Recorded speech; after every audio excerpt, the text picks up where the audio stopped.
So I originally started off just being a fan of independent wrestling, watching WWE and things like that. And then when I found out that it was local, hitting up PWP, Magnum, and the first dude that I saw that really stuck out, Jaysin Strife. I see that guy, I'm like, wow. Between everybody here, I'm impressed, but for some reason I look at him and I think this guy's, he's got something about him. So I continue to go to these shows and I'm like, I want to do this. I ask people around, how do I get into this? They're like, you got to learn how to fall down. So I look around, I'm trying to find how to do it, and it turns out I'm going to these Magnum shows and they hold a camp before the shows. So I reach out to Nate, ask him if I can get in on this. He's like, yeah, man, show up, help me set up the ring, we're gonna get something popping. This is the first time that I actually get a chance to meet the man. Like, I've been watching him, I'm like literally marking out, I'm a fan for this guy, and I'm like, all right, he's right here in front of me now. Starts talking to me, and then I'm like, man, this guy's a jerk. I'm like, but it's a difference between just being a jerk. It's more the fact that he's brutally honest with everything. I come in and I'm trying to follow. He's like, no, kid, nope. This is how we do it. Look at me. And that's the thing that I appreciate. One of the things that I appreciate the most about him, because the fact is that I feel like he wanted to help me be better. It's not, and it wasn't anything personal for him. It's the fact that he literally wanted to help people. If he saw something in you, he's going to help you emphasize on that. So then going from the training camps before the shows, when they opened up the school, I was the first in line. I was ready to go. So now we're coming to these training classes, and I get to know Nate more and more every day. And I'm still like, wow, this guy's a jerk. but I love him. He's like the brother that you want to punch every time that you see him, but you also want to hug him at the same time, like literally every time. And he was always brutally honest with me, and he never BS'd me ever, and I can't appreciate that enough.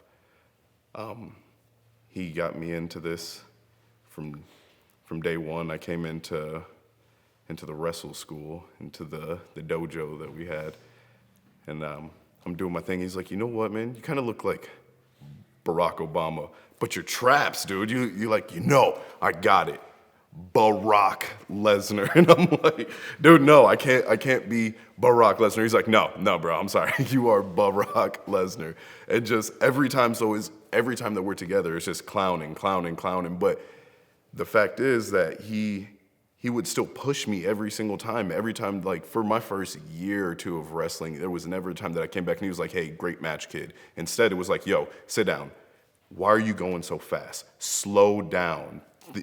Think about what you're doing. He's not just sitting there saying, hey, you did great. No, instead, he actually tried to help me. If you're sitting there messing up on a math test and your teacher keeps on telling you, oh, no, you're doing fine. No, help somebody. And that's what he did every single time. He didn't cut any corners with anything.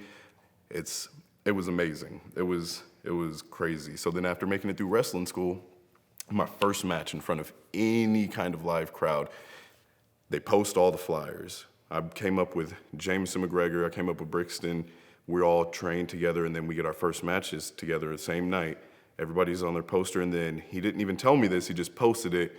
It's Nino Hatchet versus Jaysin Strife. And I instantly heart drop because I'm like, dude, I got to go against Strife. Like, I'm proud the fact that he would give me that match, but at the same time, I'm like crapping my pants because I'm like, dude, this is Strife. You're putting me in the ring with you first night? Okay. So I'm sitting there in the back kind of pacing, and then he lets me know, like, this isn't for all the fans. This is cut kayfabe a little bit, but he says, you're going up, kid. I'm like, what? Yeah, what's your finish? Tell him what my stuff is. Cool. And now I'm even freaking out even more because he's telling me that I'm going up, and I'm like, yes, okay. So we get out there. He's like, hook your finish. So I hook him, and then boom, he hits me with the elbow. He's like, take the wizard. And I'm like, oh. So I just drop down. He comes, boom, hits me. 1, 2, 3, time to go home, which was almost a relief just because I was like, am I gonna mess this up somehow? But and it was like the best thing ever. So always, every time we're in the locker room, there's some type of rib. He's hitting it just consistently. It was the best thing ever.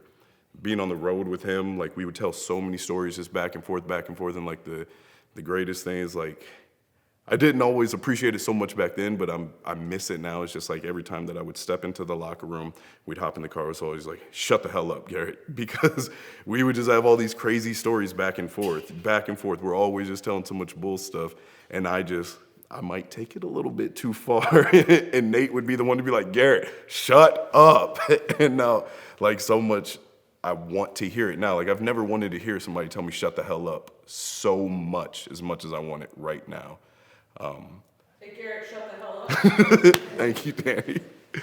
So it's just one of those things, man. Like, and it sucks so much because like me and him, Brixton, Jameson, we would like message each other every single day, like for months, for the past like year and a half. We were just sitting there messaging each other all the time. Like anytime we'd watch like a dope match or something like that, we're just going back and forth. And like, I can't even message him anymore. We don't have, it's gone. Like, and I still have my freaking Facebook group chat messages, stuff that we had, and like the freaking thread is like, I don't know. I don't like looking at it now. Like, I hate the fact that I'm sitting here in front of this camera right now doing this, but at the same time, it has to be done. It doesn't have to be done. He deserves this. He deserves this tribute because he's an amazing man. But I'm sitting here thinking about it like, dude, just last month, we're sitting there BSing, talking about like posting different matches, going back and forth, and now like, I just miss him, and the world got a gift by having him here. Like, he did so much. Like, so many people have said, like, within the Midwest, within like the United States, shoot, he's been to Europe. Like, people got to witness Jaysin, Strife, Nathan Blodgett. Like, he was a gift to us all. There's so many people that wouldn't be where they are today if it wasn't for him. My first time ever, like when I was a kid, all I did was watch WWE. I wanted to be a superstar. He gave me that chance. He got me hooked up with someone so that I could work as an extra for WWE, and he was right there with me the first time, like holding my hand almost, like telling me like, Garrett, don't say anything that you say when we're on the road typically. He's like, this is the E, chill out, bring it down. Like, he had to rein me in so many times. We were sitting in catering just talking. He was like, Garrett, that's Molly Holly right there. Stop. And I'm like, he always kept me in check. Always kept me in check because I'm the stupid one. And I need him now because, I mean, if I ever get into another situation, I go to a brand new locker room, he was always there to tell me to shut the hell up. And now, I don't know. I definitely need him. And it's going to be tough doing this without him because he's the one that put me where I am now.